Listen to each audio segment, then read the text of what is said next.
우리나라가 세계에서 15번째로 독자 설계한 첫 국산 3,000톤급 잠수함인 도산한 창호함이 14일 경남 거제 대우조선해양 옥포조선소에서 진수됐다. 현재 우리 해군 잠수함의 주력은 1,200톤급 및 1,800톤급 잠수함들이다. 진수식을 앞두고 지난 12일 언론에 처음 공개된 도산한 창호함은 우리 잠수함 중 처음으로 수직발사관 6기를 장착했다. 최대 사거리 1,000km 잠대지 순항 미사일인 해성-3은 물론 현재 개발 중인 잠수함 발사 탄도미사일도 장착할 수 있어 기존 잠수함들에 비해 강력한 대북 타격력을 갖고 있다.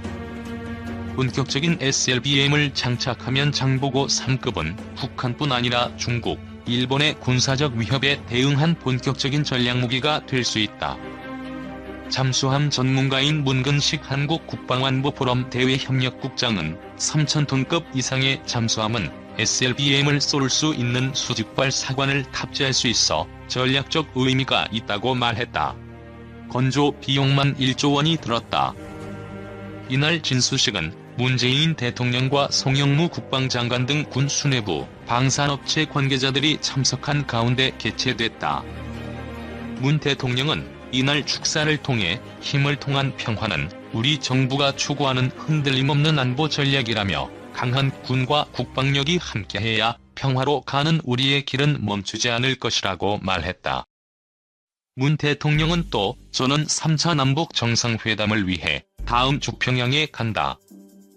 우리는 한반도 비핵화와 항구적 평화체제 구축을 위한 위대한 여정을 시작했고 담대한 상상력으로 새로운 길을 만들고 있다며 그러나 평화는 결코 저절로 주어지지 않으며 우리 스스로 만들고 지켜내야 한다고 했다. 도산한 창호함은 길이 83.3m, 폭 9.6m로 1,800톤급 잠수함과 비교해 2배 가까이 커졌다. 기존 1,800톤급과 마찬가지로 공기분류 추진 체계를 갖춰 수중에서 2주 이상 지속적인 작전이 가능하다. 탑승 인원은 50여 명이지만 특수부대원들을 더 태울 수도 있다.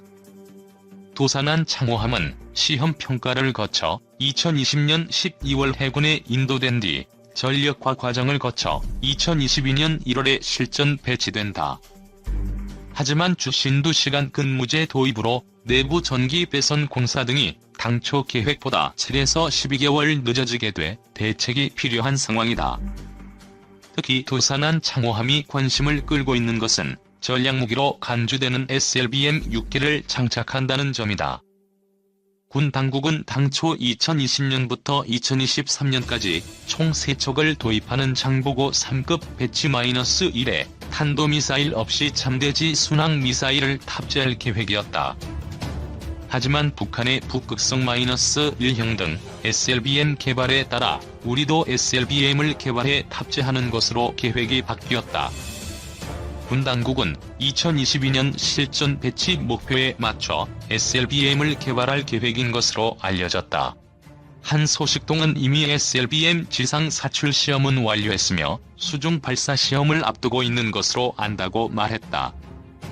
SLBM 개발은 보통 지상 사출 시험에서 수중 사출 시험에서 실제 잠수함 사출 시험의 단계를 거친다. SLBM의 최대 사거리는 한미 미사일 지침에 따라 800km로 제한될 것으로 알려졌다. SLBM은 잠대지 순항 미사일에 비해 속도가 빨라 요격하기 어렵고 위력이 크다는 장점이 있다. 하지만 도산한 창호함의 수직발사관이 원래 순항 미사일 발사용으로 개발돼 일반적인 탄도미사일보다는 직경, 즉 위력이 작은 것이 한계로 꼽힌다. 기존 순항 미사일용 수직발사관 직경은 53.3cm 안팎이지만 북한 북극성-1형 SLBM 직경은 1.5m가량으로 추정된다. 해군은 도산한 창호함과 같은 형의 배치-1 함정 2척을 더 건조한 뒤 함 크기를 3,600톤급, 4,000톤급으로 각각 키운 배치-2, 배치-3형으로 개량할 계획이다. 한 소식통은 배치-2, 배치-3급에서 수직 발사관의 직경을 늘려 위력이 강해진 본격적인 SLBM을 탑재할 계획인 것으로 안다고 전했다. 2028년 이후 건조될 장보고 3급 배치-3형은 일본 소류급에 버금가는 세계 최대 규모의 재래식 잠수함이 될 것으로 알려졌다. 일각에선 배치-3형이 원자력 추진 잠수함으로 개조될 수 있다는 전망이 나온다. 북한은 현재 로미오급 잠수함 20여 척, 상어급 잠수함 40여 척, 연어급 잠수정 10여 척 등 70여 척의 잠수함을 보유하고 있다. 하지만 우리 해군이 보유한 잠수함과 비교할 때 전반적으로 성능은 크게 떨어지는 것으로 평가된다. 미국은 최근 자유롭고 개방된 인도태평양을 유지하기 위한 새로운 전략을 내놓았다. 이 계획은 국가 주권, 분쟁의 평화적 해결, 그리고 이 지역 전체에 걸친 해양 및 항공로에 대한 제한 없는 접근을 유지하는 것을 목표로 하고 있다. 이는 미국의 군사력을 활용하여 점점 더 자기 주장이 강해지고 있는 강력한 중국과 다루기 힘든 북한을 포함한 수정주의적 국가들이 이 지역 질서에 대해 위협을 가하지 못하도록 하려는 것이다. 이러한 억제력은 한국, 호주, 일본 같은 국가들과의 전통적인 아시아 동맹을 강화하고 남아시아 및 동남아시아에서 새로운 안보 파트너십을 구축하며 이 지역 전체에 걸쳐서 보다 역량 있는 전진 배치군을 내보내고자 하는 미국의 노력에 달려있다. 한국은 개방적이고 평화로운 지역 내에서 미국의 이해관계를 공유하고 있는 것이 많다. 첫째, 한국은 지리적 무대 및 미국과의 동맹 관계로 인해 중대한 지역 분쟁에 어떻게든 휘말릴 가능성이 크다. 둘째, 북한과 충돌할 경우 한국을 안정적으로 지원할 수 있는 미국의 능력은 미국이 서태평양의 바다 및 항공로에서 얼마나 자유롭게 활동할 수 있는가에 달려있다. 셋째, 한국의 경제는 해상 운송에 대한 자유롭고 개방된 접근에 의존한다. 한국의 에너지 대부분은 인도양과 남중국 해를 통과하여 흐르는 바닷길을 가로지르며 수입된다. 넷째, 한국은 주권, 그리고 분쟁의 평화적 해결을 포함하여 지역의 현 상태에 바탕을 둔 동일한 원칙과 규범을 중시한다. 이러한 이해관계를 감안할 때 한국은 자유롭고 개방된 인도태평양에 대한 잠재적 위협을 막기 위해 미국을 비롯한 다른 파트너들과의 협력을 신중히 고려해야 한다. 물론 한국은 이미 지역 안보에 기여하고 있다. 한국은 북한을 저지하고 억제함으로써 북한이 보다 광범위한 인도태평양 지역을 위협할 수 있는 능력을 제한하고 있다. 한국은 또한 미국의 인도태평양 전략과 경제 및 외교적 협력을 강화하여 자국의 신남방 정책과 미국의 동남아시아 해양 역량 강화 노력 사이에서 시너지를 발견했다. 더 나아가 한국은 최근 다자간 쿼드 플러스 회담에 참여하여 인도태평양에서의 코로나19 위협에 대해 연설했다. 또한 한국 해군은 제27진 청해 해군 기동부대를 통해 인도양에서의 해적 행위 대응에 있어서도 결정적인 역할을 하고 있다. 그러나 지역 안보와 개방에 대해 점점 더 심각해지는 위협을 고려할 때 한국은 자유롭고 개방된 인도태평양 지역을 위한 군사적 지원 강화를 모색해야 한다. 첫째, 한국은 인도태평양 지역 전역에 걸친 억제력에 기여할 수 있는 능력을 증강하기 위해 대양 해군 능력을 지속적으로 강화해야 한다. 한국 해군의 F-35B를 포함한 단거리 이륙 및 수직 착륙 항공기 발진이 가능한 LPX-2 항공모함 개발 계획은 이 방향에서 필수적인 단계다. 마찬가지로 KDX-3 구축함 및 KSS-3 공격 잠수함 인수는 한국 해군의 능력을 향상시켜 한국 해역에서 멀리 떨어진 작전에도 기여할 수 있게 될 것이다. 한국 해군은 그 밖에 개선해야 할 사항은 없는지 지속적으로 주의 깊게 살펴야 한다. 예를 들어 KSS-3 잠수함의 다음번 배치에 핵 추진력을 개발한다면 한국 해군의 전력 투사 능력을 더욱 강화하게 될 것이다. 베트남, 인도와 같은 남아시아 및 동남아시아 주요 연안 국가들과의 관계를 더욱 강력하게 발전시킬 경우 한국 해군의 대양 작전을 유지하는 데 기지가 아닌 장소 접근법을 가능하게 할 수 있다. 인도양과 남중국 해에서 한국 해군의 정기적인 연습 및 훈련은 대양 지역에서 한국 대군의 작전 능력을 동시에 입증하고 향상시킬 것이다. 이러한 모든 조치는 한국이 자유롭고 개방된 인도태평양 지역에 대한 도전을 독자적으로 저지하는 능력을 향상시키게 될 것이다. 둘째, 한국은 한미 동맹을 통한 미국과의 조율을 강화함으로써 인도태평양을 안전하게 지키는 데 함께해야 한다. 다양한 상황 및 우발적 사태에 어떻게 대응할 수 있는지에 특별히 초점을 맞춘 한미 동맹국 간 정기적 고위급 회담을 창설할 때가 무르익었다. 이와 동시에 동맹국들은 상호 이익을 지지하여 공동 작전 능력을 향상시키기 위해 동해 및 서해 해역을 넘어서 양자 군사 훈련을 시행함으로써 양국 모두 이익을 보게 될 것이다. 이러한 훈련에는 ISR, 제보급, SLOC 보호, 지뢰 제거, 수륙 양용 작전, ASW를 포함한 다양한 관련 작전이 수반될 수 있다. 결국 이러한 단계를 통해 한미연합 항행 자유 작전으로 향하는 길을 닦는 데까지 나아갈 수도 있을 것이다.